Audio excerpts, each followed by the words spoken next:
এতিয়া চাবা ইলেক্ট্ৰযুজি বা আয়নীয় যৌগ কাক বোলে এতিয়া ধাতু আৰু অধাতুৰ মাজত যিবিলাক ইলেক্ট্ৰনৰ স্থানান্তৰ হয় না ধাতু আৰু অধাতুৰ মাজত ইলেক্ট্ৰনৰ স্থানান্তৰ হয় সেইবিলাকৰ স্থানান্তৰৰ ফলত যিবিলাক যৌগৰ সৃষ্টি সেইবিলাক হৈছে আয়নীয় বা ইলেক্ট্ৰযুজি যৌগ এতিয়া ধাতু আৰু অধাতু হ'লে যিবিলাকৰ বৈশিষ্ট্যত 1 2 আৰু 3টা ইলেক্ট্ৰন থাকিব সেইবিলাক হৈছে ধাতু আৰু যিবিলাকৰ বৈশিষ্ট্যত 5 4 5 6 7টা ইলেক্ট্ৰন থাকিব সিহঁত হৈছে অধাতু এতিয়া অধাতু বুলি ক'লে অধাতুৱে সদায় ইলেক্ট্ৰন গ্ৰহণ কৰে আৰু ধাতুৱে সদায় ইলেক্ট্ৰন দিয়ে তো স্থানান্তৰ হ'বনে ই দিব মানে ধাতুৱে দিব আৰু অধাতুৱে ল'ব সেইবিলাক হৈছে তোমাৰ ইলেক্ট্ৰযুজি বা আয়নীয় যৌগ এতিয়া এক্সাম্পলটো চোৱা মেগনেছিয়াম ক্লৰাইড অৰ্থাৎ মেগনেছিয়ামৰ বৈশিষ্ট্যত 2টা ইলেক্ট্ৰন থাকে 8 2 10 10 2 12 হয় ইয়াৰ পাৰমাণৱিক সংখ্যাটো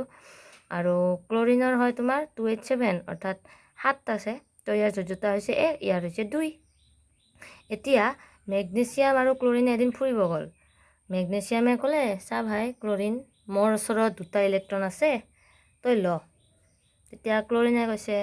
মোৰ ওচৰততো 7টা ইলেক্ট্ৰন আছে মোক মাত্ৰ এটাহে ইলেক্ট্ৰনৰ প্ৰয়োজন আছে কাৰণ 8 হ'ব লাগিব এটাহে ইলেক্ট্ৰন লাগে তো মইতো ল'ব নোৱাৰিম তেতিয়া ক্লৰিনে কৈছে মোৰ আৰু এটা বন্ধু আছে ক্লৰিন আৰু এটা আছে মই তাক লৈ আহোঁ তেতিয়া সেই ইটো ক্লৰিন আৰু সেই ক্লৰিনটো আৰু এটা ক্লৰিন আহিল এই ক্লৰিনে এই যে 2টা ইলেক্ট্ৰন দিব পাৰিব না এই 2টা ইলেক্ট্ৰন ইয়াৰ বৈশিষ্ট্যত আছিল 7টা 2 3 4 5 6 এই 7টা আছিল আৰু ইয়াতে আছিল 1 2 3 4 5 6 এই 7টা আছিল তো এই এটা ইলেক্ট্ৰন ইয়াতে যাব আৰু এটা ইলেক্ট্ৰন ইয়াতে আহিব ফলত কি উৎপন্ন কৰিব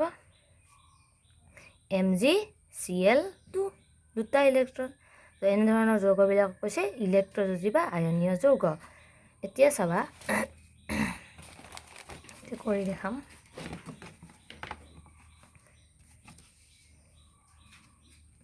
সোডিয়াম ক্লৰাইডৰ গঠন এতিয়া চাবা সোডিয়ামৰ পাৰমাণৱিক সংখ্যা হৈছে তোমাৰ 11 তো পাৰমাণৱিক ভৰ 11 হ'লে পাৰমাণৱিক সংখ্যা যদি 11 হয় 11 তো ইলেক্ট্ৰনীয় বিন্যাস কিমান হ'ব 281 সেইদৰে কাৰ লগত ক্লৰিনৰ লগত তাৰ আগতে সোডিয়ামৰ বৈশিষ্ট্যত আছিল এটা ইলেক্ট্ৰন অৰ্থাৎ ইয়াৰ যোজ্যতা 1 ই কি কৰিব এটা ইলেক্ট্ৰন এৰি দিব পাৰে তাৰ কাৰণে সেই এটা ইলেক্ট্ৰন ল'বৰ কাৰণে তাৰ ওচৰত কোনোবা এটা লাগিব তো সি ক্লৰিনৰ লগত কৰিব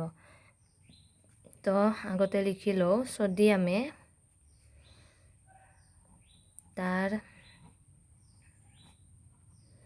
বহিঃকক্ষত থকা এটা ইলেক্ট্ৰন এৰি দি কেইটা ইলেক্ট্ৰন এৰি দিছে এটা সেইকাৰণে প্লাছ সোডিয়াম প্লাছ আয়ন আৰু সদায় ধাতুৱে কেটায়ন গঠন কৰে মানে প্লাছ আয়ন ধনাত্মক আয়ন গঠন কৰিব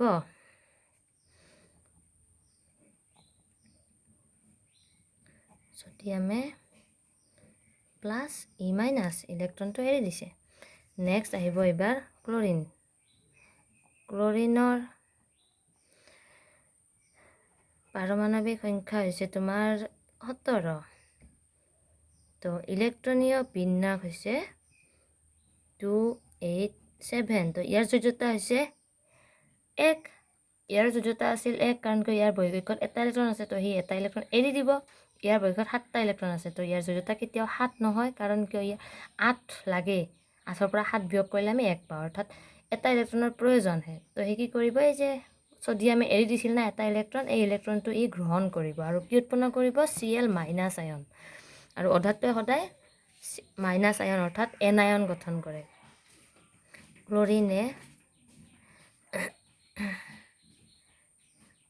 ক্লৰিনক এটা ইলেক্ট্ৰনৰ প্ৰয়োজন সেইবাবে ক্লৰিনে ছডিয়ামে এৰি দিয়া ইলেক্ট্ৰনটো গ্ৰহণ কৰি Cl- আয়ন গঠন কৰিব আৰু ফলত কাৰ অষ্টক বিন্যাস লাভ কৰিব। অষ্টক মানে 8 কাৰ 8 হ'লে 8 হ'লে 17 18 অৰ্থাৎ আৰ্গনৰ ইলেক্ট্ৰন বিন্যাস লাভ কৰিব গঠন কৰিব আৰু নালাগে সেইটো লিখি দিব। তো কি হ'ব ক্লৰিনে লৈছে না Cl-। এতিয়া চাবা ইলেক্ট্ৰনীয় ফুট চিহ্নৰ সহায়ত দেখুৱাব লাগিব ছডিয়ামৰ আছিল এটা, ক্লৰিনৰ আছিল বহিঃকক্ষত 5 6 এই 7টা। ফলত কি কৰিব এই ইলেক্ট্ৰনটো ইয়াতে আহিব অৰ্থাৎ গঠন কৰিব কি এতিয়া 8টা হ'ল না 1 2 3 4 5 6 7 8টা অৰ্থাৎ ছডিয়াম ক্লৰাইড অৰ্থাৎ সুস্থিৰ হৈছে সেইবাবে। তো NaCl